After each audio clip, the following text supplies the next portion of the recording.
I'm here today with a question. Is it possible to read another person's type just by looking at their body language? Does your face alert other people to your personality? Does how you gesture and how you act somehow, can it be read visually? I've been experimenting with this for years, and I can say I have not found a consistent, perfect method.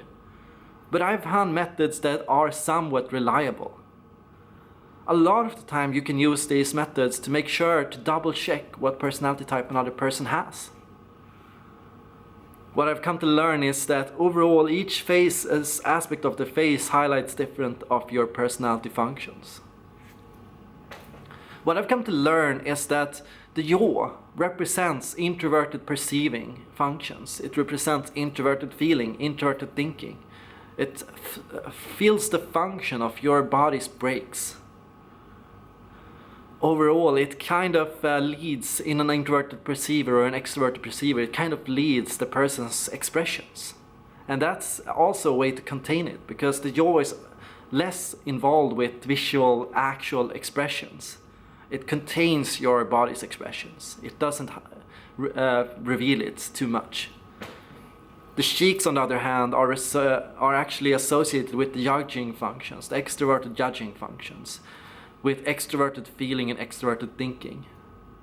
So people with these types tend to be overall more articulate, and they tend to be more expressive in the face, especially extroverted feelers.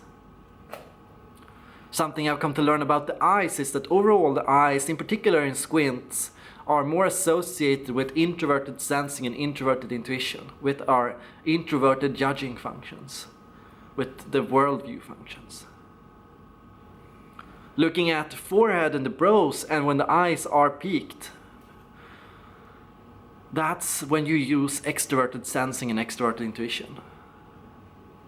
Besides this, the face can be divided into 4 parts.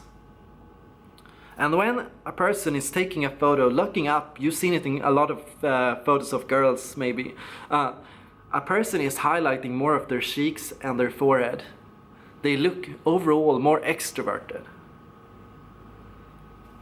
Perhaps you notice when people take photos looking down, they can look somewhat condescending, but it's also a very introverted pose. An introvert appears to be looking down from you from their tower. And I've noticed that introverted perceivers show their neck a lot in their overall gestures.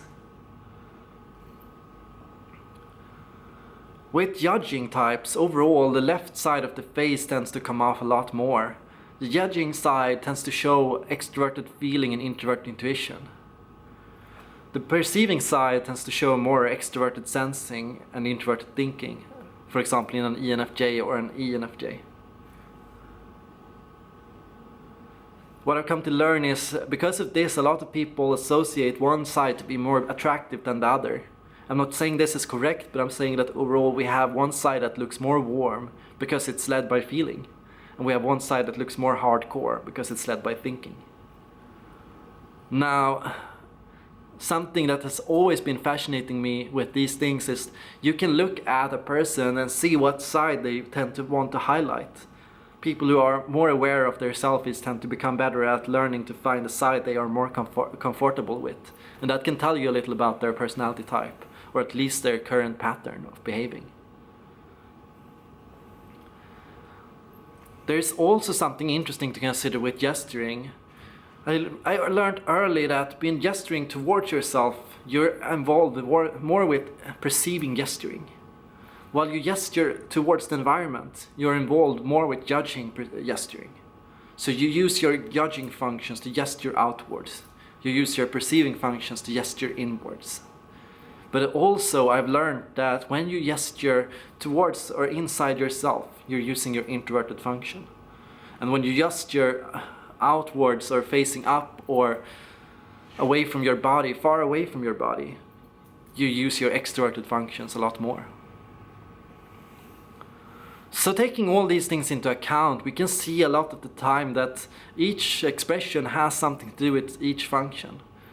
I've always been noticing patterns with these things, and I've always been very fascinated with learning more about them. But I will, like once more say, I have not found a foolsafe method of visual typing. I can only speculate on this fascinating topic, and it can only be used as a means to double check if somebody is the right type. It cannot be used to confirm what personality type another person has. Thank you all for watching.